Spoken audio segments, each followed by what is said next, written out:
I was in favor of tax cuts, but only if they are matched by cuts in spending. And I therefore reverted to that position in congressional testimony in 2002 and 2003. In fact, to the point where I recall a number of congressmen asked me, do I understand you correctly? You're saying that you are in favor of the tax cuts, but only if spending is cut. If spending is not cut, were we to read from you that you were not supporting the tax cuts? And I said, that is correct. So Paul Krugman's view that somehow I didn't change my mind until after I got out of office is factually false. And indeed, I did change my mind. I changed my mind in 2002 and 2003 largely because the whole notion of which fundamentally got me in favor of significant tax cuts without offsetting expenditures was a very special event which probably had not occurred in the United States for 150 years, namely the vision of our total federal debt effectively going to zero. Naomi Klein. Well, just another piece of the puzzle here that I think is important to remember is that, Alan Greenspan, in your book, you make it clear that you are ideologically very much a supporter of the principle of privatizing Social Security, and in fact were very disappointed that the Bush administration did not pick this up after the elections in 2000. Even though they hadn't campaigned on privatization of Social Security, you felt that they should have pushed this forward. So doesn't creating a shortfall because of tax cuts bolster the case for privatization of Social Security that you have written you are an ideological supporter of? Well, first of all, ideology is not what I hold. I try to learn what are the facts, and I let my opinions judged on the facts, not by some preconception, which I regret is what ideology as a notion means. First of all, let me just suggest something to you. Social Security, as it now exists and is now currently funded, will be a very small part of overall retirement income in the years ahead. There is in fact, no alternative as things now stand that a very substantial part of the so-called replacement of income that one talks about when one retires is going to have to come from the private sector.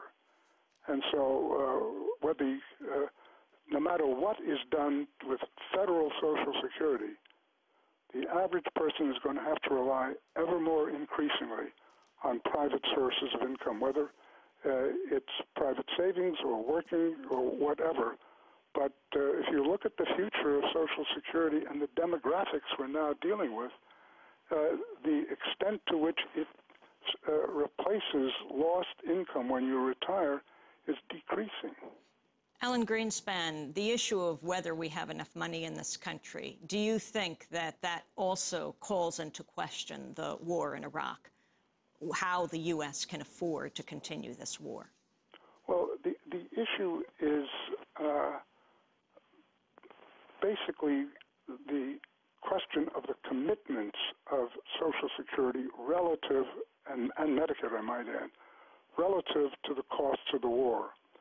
There's no question that a significant amount of money is being wasted in war. That is what happens in war, and that's clearly we're talking hundreds of billions.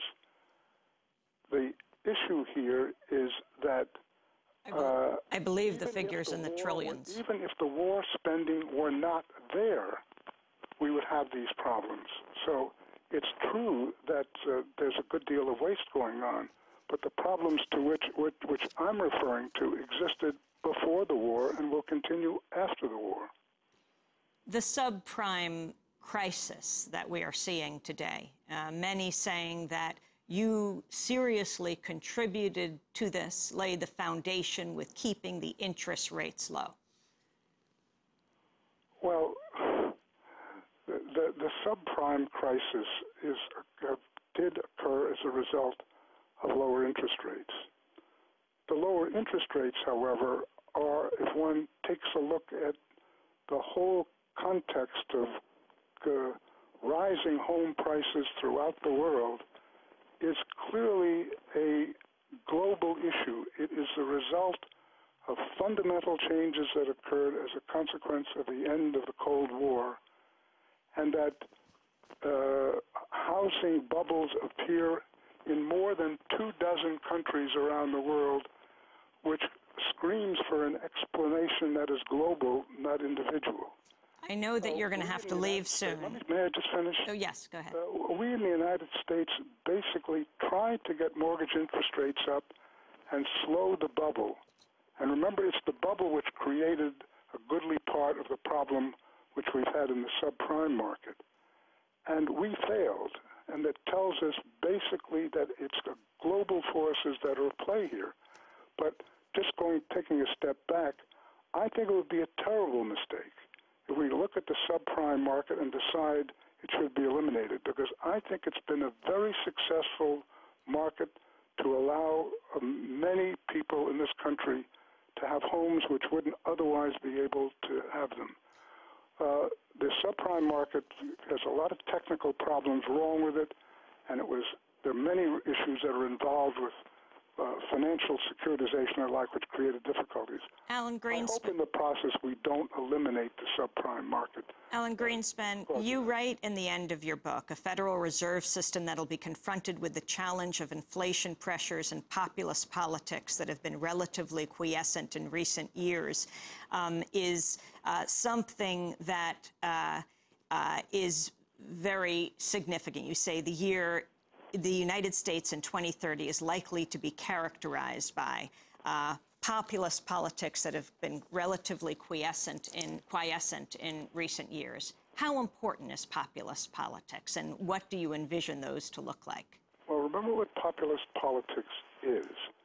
It's a very special brand of short-term focus, which invariably creates very difficult long-term problems.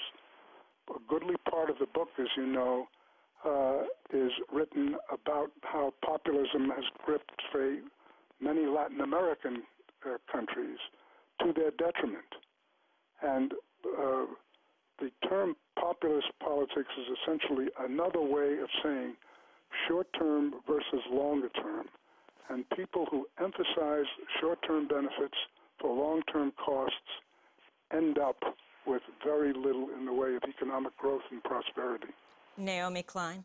Mr. Greenspan, I'm wondering whether you feel that you share any responsibility in the rise of this economic populism, because of course you took over the Federal Reserve during the Reagan administration, and when Reagan took office, CEOs earned 43 times more than their workers, and when you left the Federal Reserve, they made more than 400 times more than their workers. So the policies that you pursued, deregulation, privatization, free trade, have contributed to this extraordinary division of income that is really the fuel for this economic populism that you're now denouncing. So aren't you the one that has caused this crisis of faith in capitalism, or at least don't you share some of that responsibility?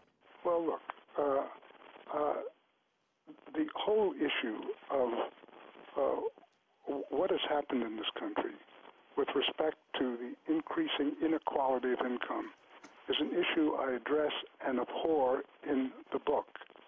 And I point out that what is causing it to a very significant extent is the fact that skilled labor is under extraordinary demand as the technologies increase.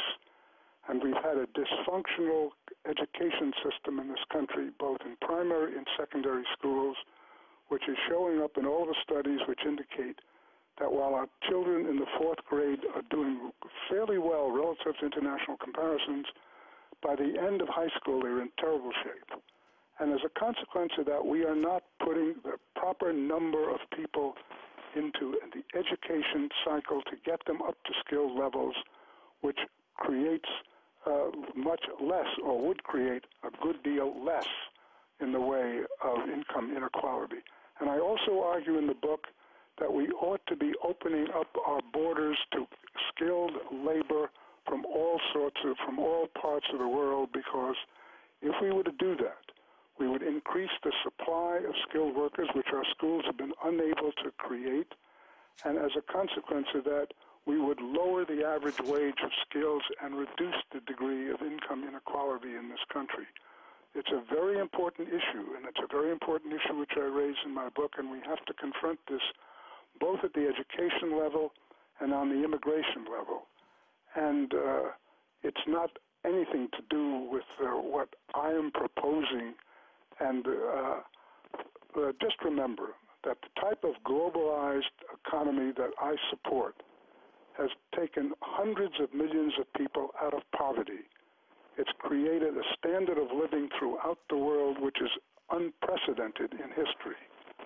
And to assume that that is something we should be apologizing for, I find is wholly inappropriate. Naomi Klein. Well, you mentioned Latin America, and of course there is a rise in left-wing political parties and movements in Latin America, but this is after decades of adherence to IMF structural adjustment policies, and it's precisely because those policies failed to lift people out of poverty in countries like Bolivia that you have this rise of what you're calling economic populism.